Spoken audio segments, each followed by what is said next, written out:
Hello, my name is Christopher Hall. I work for the Wellcome Sanger Institute in the Cytometry core facility, and today I'm going to show you how to use the program I wrote to export XDP Sort Statistics. So the XDP cell sorter does not offer you a way to record the statistics from your sorts. The only way to do it is to write it down on a piece of paper from the console screen. So when we were investigating how the XDP worked, we discovered that the server that runs the XDP, i.e. the PC that sits behind the XDP cell sorter itself, stores all the sort information as a log file. So what we've done is we've written a script and made it into a program which takes this XDP log file and converts it to a CSV file for you to use however you see fit. So first of all, I'm going to show you what we're going to do, and then how to do it. But I should warn you first that the XDP server itself uses a massively out-of-date version of Windows XP.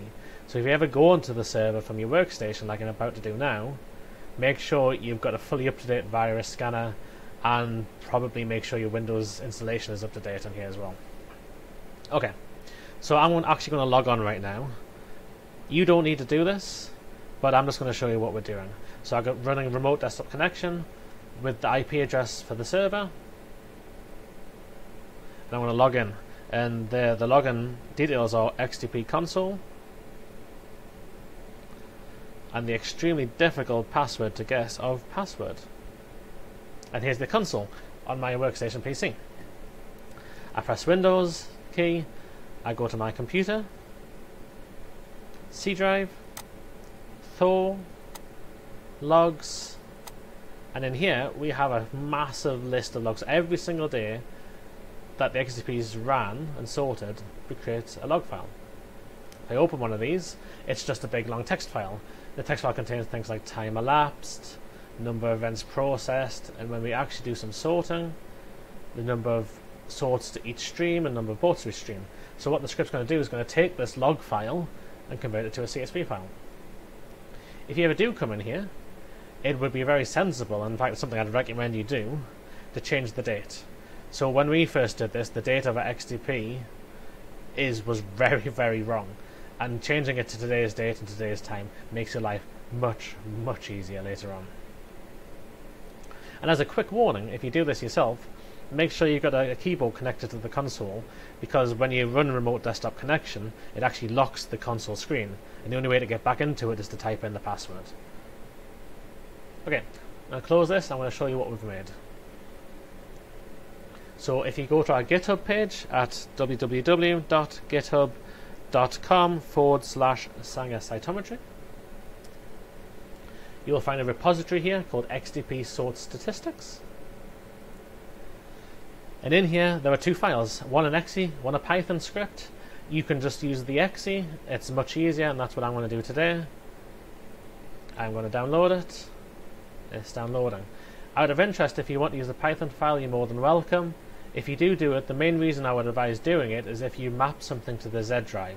So what the script does, to access the log file, it maps a network share, and that network share goes to Z by default.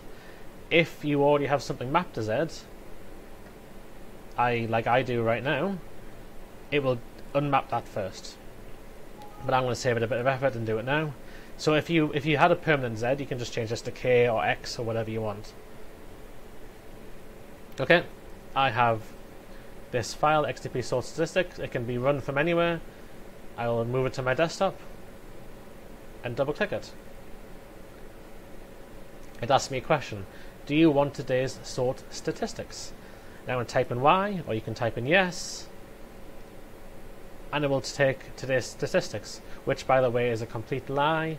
What it's actually done is found the most recent statistics. We haven't sorted today. Today's date's the 28th of March, and it's taken the 27th. So it has done two things. It's made two files on the desktop. One, the raw statistics, which I've just opened, and another is the CSV file. And in the CSV file, it has today's date, times of the sorts, number of events, how many minutes the sort lasted, the mode it was in for each of the streams, and the number of cells sorted for each stream. On the right we've got the number of bots.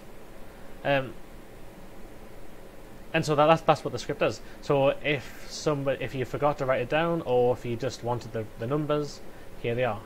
There's one little caveat for this, and that is if you press the refresh or restart button on the console, it automatically sets this number to 0. So this is actually the numbers for all of the completed sorts. So if you refresh it on the screen before the sort finishes, it gets reset on this log file as well. If you've done what we've done and changed the date on the console to be the correct one, when you run it, you can type in N or no, and it gives you the option to pick up a sort statistic from a certain day. So if a user's come back 3 weeks later saying they need to know how many cells they sorted, you have this option. So I think we sorted on the 25th this month. Type in 25, type in 03 for March, 19 for 2019, and there we have it. And rather disappointingly, we didn't actually do any sorts that day, but we did set up the machine.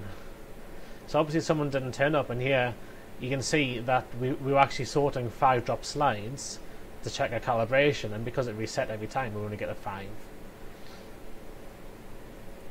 And so that's it. That's how to run an XDP Sort Statistic program. Any questions, you can email us, cytometry@sanger.ac.uk, or you can tweet us at Sanger Cytometry. Thank you very much.